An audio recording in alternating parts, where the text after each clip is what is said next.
et bienvenue sur Radio Campus Lorraine pour votre rendez-vous hebdomadaire 18h30, 19h. C'est là où on parle de boîtes, c'est là où on parle aussi tout simplement d'entreprises dans lesquelles éventuellement vous monteriez peut-être la vôtre un jour si vous avez, comme Léa, notre invitée du jour, une idée particulièrement intéressante et sur lesquelles vous avez envie de vous lancer dans le monde de l'entrepreneuriat. Bienvenue sur Radio Campus Lorraine, vous écoutez l'ouvre-boîte, vous nous écoutez bien sûr sur le 99.6 FM à Nancy, le 106.1 à Metz. Et on va tout de suite accueillir notre invitée qui, elle, va vous proposer ou vous propose le Brewpub, qui est un bar micro-brasserie éco-responsable basé à Nancy. Si vous êtes intéressé par ce qu'on vient de vous annoncer, eh ben restez avec nous parce que pour la prochaine demi-heure, nous sommes ensemble. Bonsoir Léa. Bonsoir. Alors je vais te demander bien sûr de te rapprocher du micro pour que l'auditeur puisse s'abreuver de tout ce que tu vas lui raconter. On va bien sûr s'intéresser à ton parcours entrepreneurial et à s'intéresser à ce que c'est qu'un brewpub. Ton parcours entrepreneurial à l'issue du bac, qu'est-ce qui t'a emmené dans quelle filière ? Donc à la base, je suis partie faire une prépa à Nancy, au lycée Poincaré. Une prépa lettres ? Non, une prépa BCPST. Donc c'est biologie. BCPST. Ouais, biologie, mathématiques, physique, chimie, toutes ces choses-là. Donc je voulais faire vétérinaire et en passant le concours, j'ai pas réussi à avoir le concours. Ok, c'est loin du brewpub le vétérinaire. C'est très très loin du brewpub. On part quand même des animaux sans modération à de l'alcool avec modération. Voilà, on va dire ça. Et donc du coup, je me suis retrouvée en école d'ingénieur à l'ENSAIA. Ouais. Et en donc fait, école d'agroalimentaire. Exactement, agroalimentaire et industrie alimentaire. Et à partir de ça, en fait, on a découvert dans l'école qu'on pouvait brasser notre propre bière. La rencontre des brasseurs. Il y avait ça, pas mon année quand je suis arrivée. Mais donc, en fait, il existe un club au sein de l'ENSAIA qui permet de découvrir aux jeunes qui arrivent comment brasser de la bière. Et après, on brasse notre propre bière et on la boit après, un mois plus tard, quand elle est prête. Avec modération, hein, bien évidemment. Toujours. Justement, est-ce que quand tu t'es lancé en prépa, tu avais déjà la fibre entrepreneuriale ou ça t'est venu après ? Pas du tout en fait. Je l'ai découvert plus tard, plutôt quand j'ai commencé à travailler dans des boîtes en faisant des stages. Je me suis dit qu'en fait, ce qui me plairait le plus, c'est d'avoir une boîte à mon image et pouvoir vraiment lancer dans un projet qui me plaît et travailler tous les jours à quelque chose qui me donne vraiment envie de me lever le matin, quoi. Marre des patrons râleurs. Ouais, c'est ça. Non, c'est Être vrai. mon propre patron. Il y avait le volet du mal avec la hiérarchie. C'est surtout que j'avais un patron qui demandait beaucoup, et ça m'avait pas trop plu.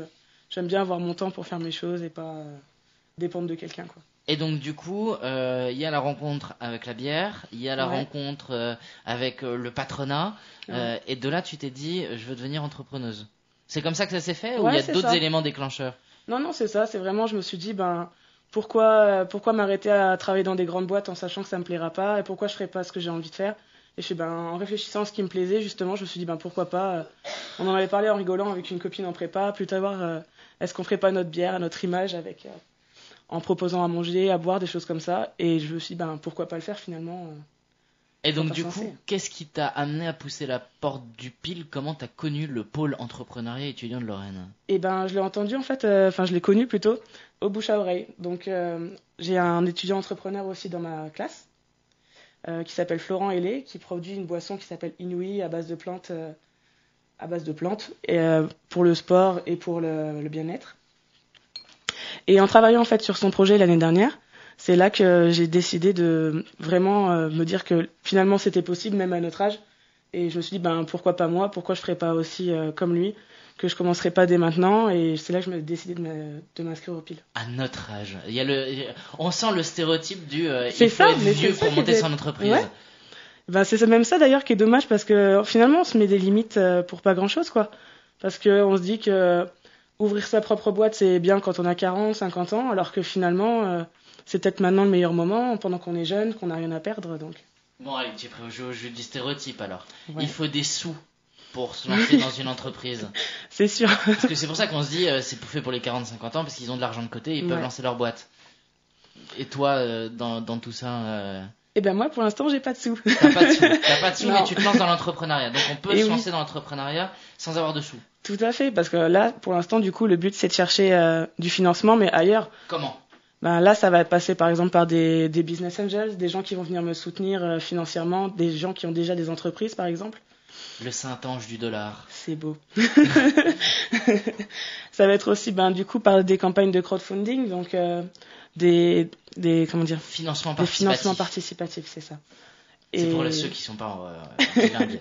Non, mais c'est vrai que c'est quelque chose qui peut vraiment donner un boost pour pouvoir réunir assez d'argent et après débloquer, par exemple, des prêts à la banque qui seront plus conséquents.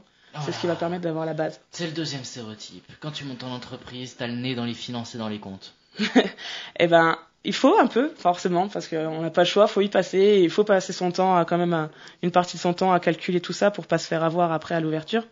Mais il n'y a pas que ça. Moi, ce que je passe le plus de temps, je pense à rencontrer des gens et à aller parler autour du projet, à des brasseurs aussi du coin, par exemple, à toutes sortes de gens, des barman. Et limite, c'est ce qui me plaît le plus dans la partie montage de projet. Le troisième stéréotype, on est noyé par des procédures administratives. Pour l'instant, j'en ai pas rencontré. Pour l'instant, j'en ai pas encore rencontré. Pourquoi? Parce qu'il y a un filtre ou parce que t'es pas encore sur ce cap-là? Pour l'instant, je suis pas encore sur ce cap-là. J'ai pas déclaré d'entreprise ni quoi que ce soit. Après, je pense, oui, quand ça va se faire, là, ça va commencer on va commencer à avoir des papiers, des choses comme ça. Mais pour l'instant, tant que rien n'est finalisé au début, on est vraiment le champ libre, on peut faire un peu ce qu'on veut. C'est après qu'il faut s'adapter aux formalités administratives. Et comment tu abordes justement ça? L'administratif, ce qui te fait peur? Pas du tout. Mais non, franchement, c'est pas du tout quelque chose qui me fait Prêt peur. à prendre le taureau par les cornes? Ouais. L'URSSAF, c'est une ça te donne pas des formalité. boutons. Quand on a fait tout le reste, franchement, le plus dur est passé, quoi. Quand il n'y a plus que de l'administratif, c'est qu'on est déjà dans un bon point, quoi. Alors, t'as intégré le pôle entrepreneuriat étudiant de Lorraine. Oui. Qu'est-ce que ça t'apporte? Si ça t'apporte quelque chose, hein. Ça peut ne rien t'apporter. Franchement, ça m'a apporté beaucoup. J'ai commencé en avril 2017, au PIL. Et donc, au départ, mon projet était vraiment très très flou. Et là, je vois que de mois en mois, le projet se définit. Plus j'avance, plus je sais exactement ce que je veux pas, vers quelle direction je vais me tourner. Et c'est surtout qu'en fait, le PIL propose de rencontrer des gens et me met beaucoup en contact avec des gens auxquels j'aurais pas forcément pensé, en fait. Et du genre? Là, par exemple, on a des comptables qui vont venir nous voir. Là, j'ai contacté quelqu'un qui est herboriste. J'ai contacté des personnes qui travaillent dans l'audiovisuel qui pourraient m'aider. Dans l'audiovisuel, pourquoi? Parce qu'en fait, j'aimerais bien proposer des concerts, des choses comme ça dans mon bar. Et eux, du coup, connaissent beaucoup d'artistes de la région. Et c'est là-dessus qu'ils vont vraiment pouvoir m'aider. Et peut-être qu'en se mettant en relation ensemble, on va pouvoir proposer aux artistes de venir ensuite dans mon bar. Le réseau, c'est ça? Exactement. Et le réseau, c'est vraiment essentiel pour monter sa boîte. Réseau essentiel pour monter sa boîte. Et pour le reste, parce que du coup, t'as pas eu de cours de finance, business plan, marketing, si? Si, en fait. Ah, ça, c'est le stéréotype du t'es à l'ENSAIA. Et oui, pas du tout. Donc, il y a des cours dans le cadre des filières ingé à l'ENSAIA qui t'emmènent vers le fait de pouvoir créer ton entreprise. Exactement. On a des cours de marketing, on a des cours de management qui sont communs à tout l'ENSAIA. Après, moi, j'ai pris une spécialisation qui s'appelle MAPI. Donc, MAPI. Exactement. C'est une spécialisation en management, en activité, en projet, en innovation. Donc ça, c'est là où en fait ton parcours il est assez intéressant. C'est que des gens qui nous écouteraient et qui auraient envie de se lancer dans l'entrepreneuriat, mais dans l'agroalimentaire, peuvent passer par le volet agroalimentaire pour revenir, je monte ma boîte. Exactement. Il y en a même qui sont passés par là et qui sont partis dans toute autre chose. Il y en a qui sont allés dans ma spécialisation et qui se retrouvent aujourd'hui aux HEC. HEC, ouais. Haute École de Commerce. Exactement. Ok, donc on peut devenir un gros commercial en passant par l'ENSAIA. En passant par l'ENSAIA. Ça, c'est pas que la corruption 24 de Stan qui fait ça, non? Pas du tout, non. J'espère pas quand même. Pardon, c'est la zone de l'entretien du confort pour les 24 de Stan. On leur fait un coucou s'ils nous écoutent. Donc, tu te sentais prête à entreprendre. Ouais. Il y a aussi un trait volet là qui est pas spécifique à l'entrepreneuriat, encore que si, mais c'est la peur de l'échec qui est très française. Ouais. Comment toi tu abordes ce truc-là? Parce que tu te lances finalement dans une aventure qui pourrait marcher ou ne pas marcher. Comment t'abordes ça? Pour l'instant, c'est vraiment, j'ai pas de crainte. Je me dis qu'au pire, si je me plante, pour l'instant, je suis jeune. Donc je partirai sur autre chose, je sais pas ce que je ferai, je pourrais travailler pour une entreprise, créer quelque chose sinon de totalement différent, pourquoi pas. Par exemple tout ce qui est cabinet de conseil, des choses comme ça. Après, Là où les quadras, ils n'ont pas le droit à l'erreur quand voilà, ils montent une c'est ça. entreprise. C'est le fait. En fait, c'est le pendant en fait. On peut expérimenter quand on est jeune, ça marche, c'est bien, ça marche pas, tant Ouais. pis. Et par contre après, c'est un coup d'essai pour plus tard. T'as d'autres projets d'entrepreneuriat qui sont derrière? Ben, après, si je peux faire... au départ, j'avais une idée bien plus vaste pour mon brewpub. J'ai réduit mon projet à certaines choses. Et c'est vrai qu'après, j'aimerais bien faire quelque chose de plus grand, plus gros, si possible. Si je vois que mon Donc, projet marche si bien... prochain projet entrepreneurial, on restera dans la même idée directrice, mais en plus gros. Exactement. Pourquoi pas une chaîne brewpub serait énorme. à travers toute la France. Ce serait magnifique. Eh ben, si vous voulez savoir ce que c'est que le brewpub, on en parle d'ici quelques instants. Juste après une petite pause musicale, on va écouter Chinese Man avec Bla. Vous êtes sur Radio Campus Lorraine. Nous, en attendant, on est toujours avec Léa, avec son concept brewpub. Vous écoutez l'Ouvre-boîte, l'émission qui met en avant l'entrepreneuriat. Et donc, on va parler justement de ce concept, une micro-brasserie éco-responsable. Exactement. Qu'est-ce que c'est? Donc en fait, ce que je souhaite proposer, c'est un bar.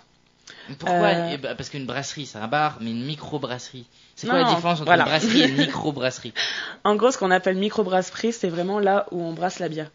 Donc rien n'est revendu. Il y en a qui en revendent sur place, mais jamais sous forme de bar. C'est revendu en bouteille directement aux gens. C'est de la bière faite maison en fait. Exactement, c'est de la bière artisanale. Et on ne saura jamais plus que grande vous le échelle. répertez à consommer avec modération. Comme toujours. Et une bonne compagnie.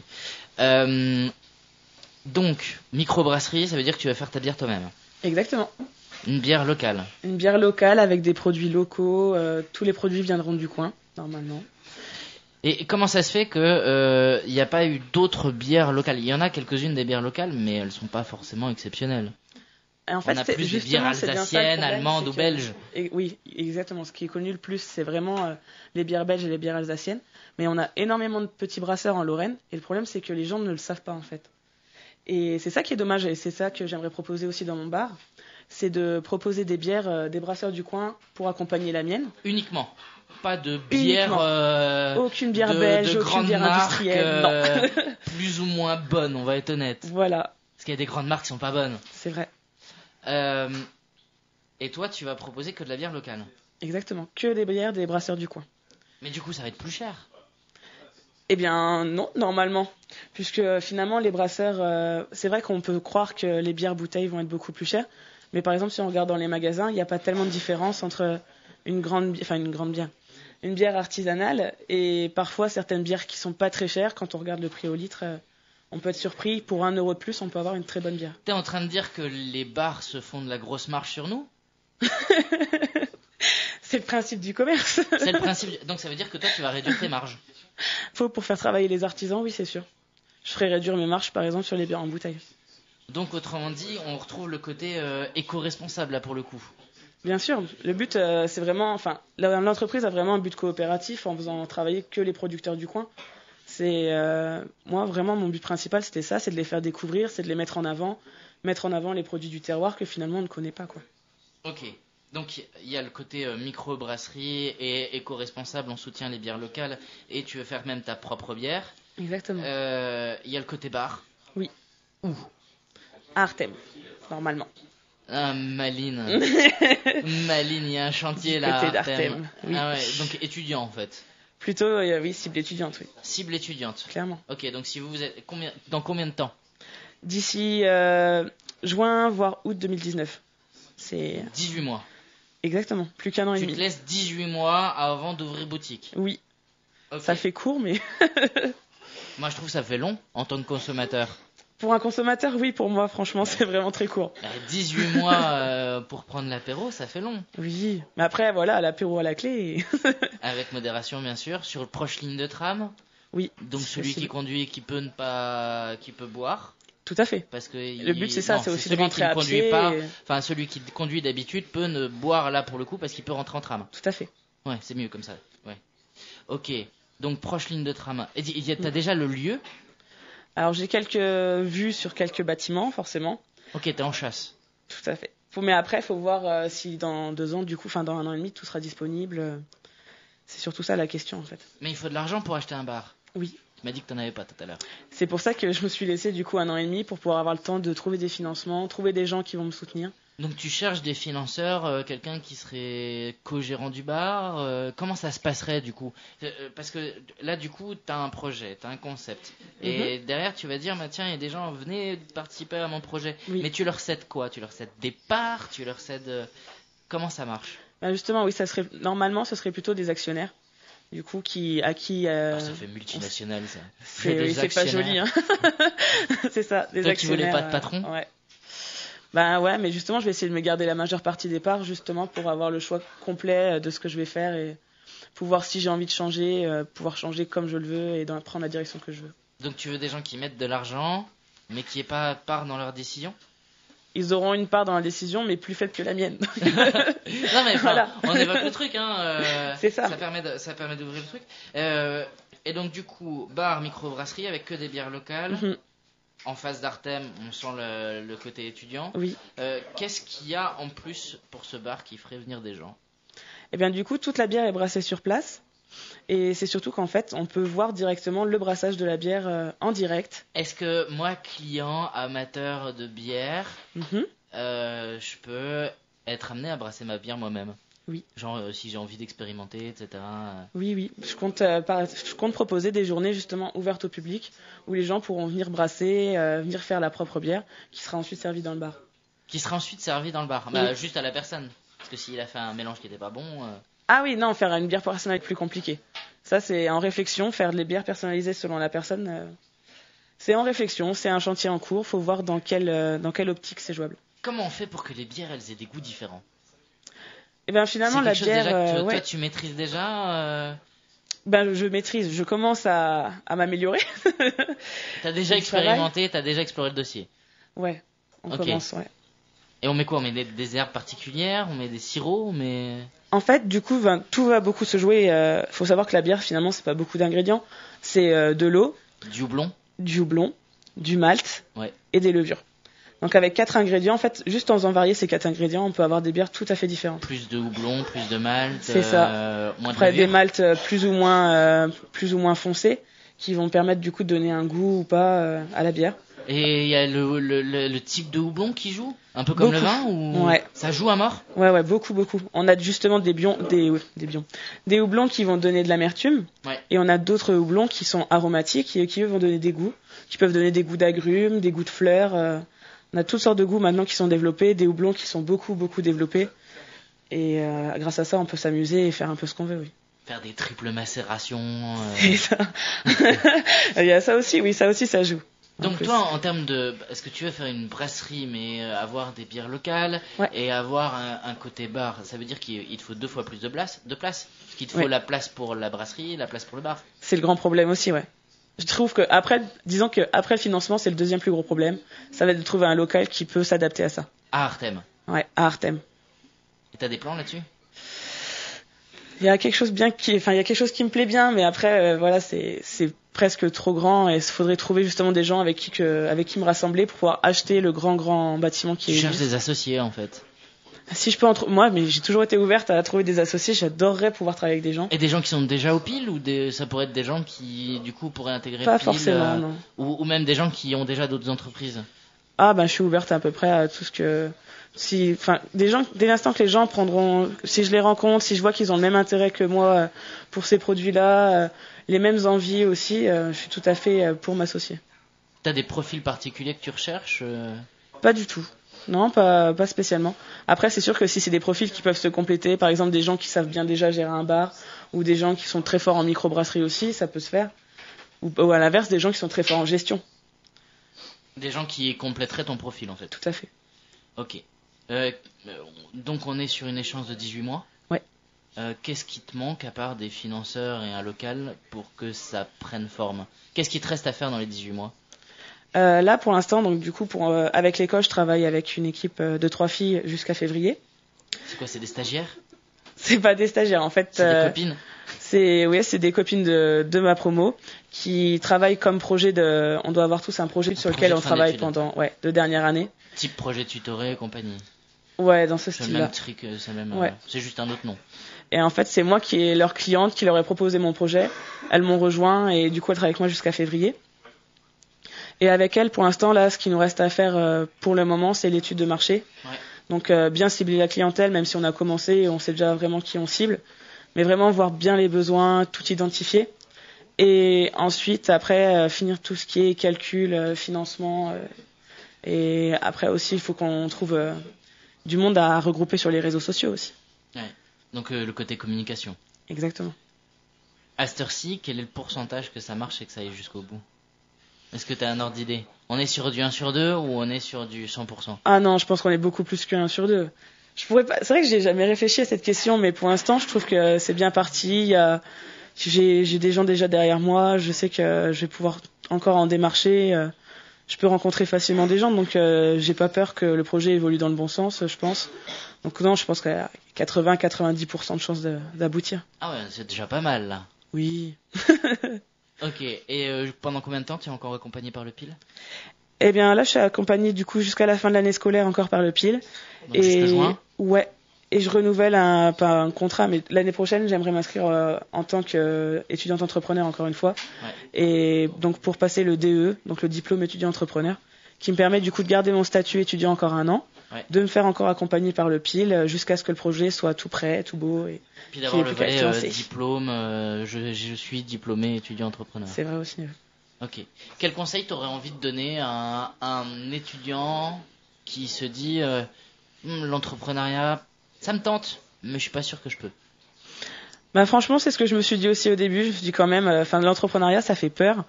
On se dit quand même, c'est des grosses responsabilités. C'est tout de suite les grands mots. C'est faire une entreprise, être patron, alors qu'on a peut-être même jamais été employé. Et moi, je trouve qu'il faut pas avoir peur, justement. Il faut se lancer. Et si ça marche pas, bah ça marche pas. On retrouvera une autre solution, on recommencera. Et si ça marche, tant mieux.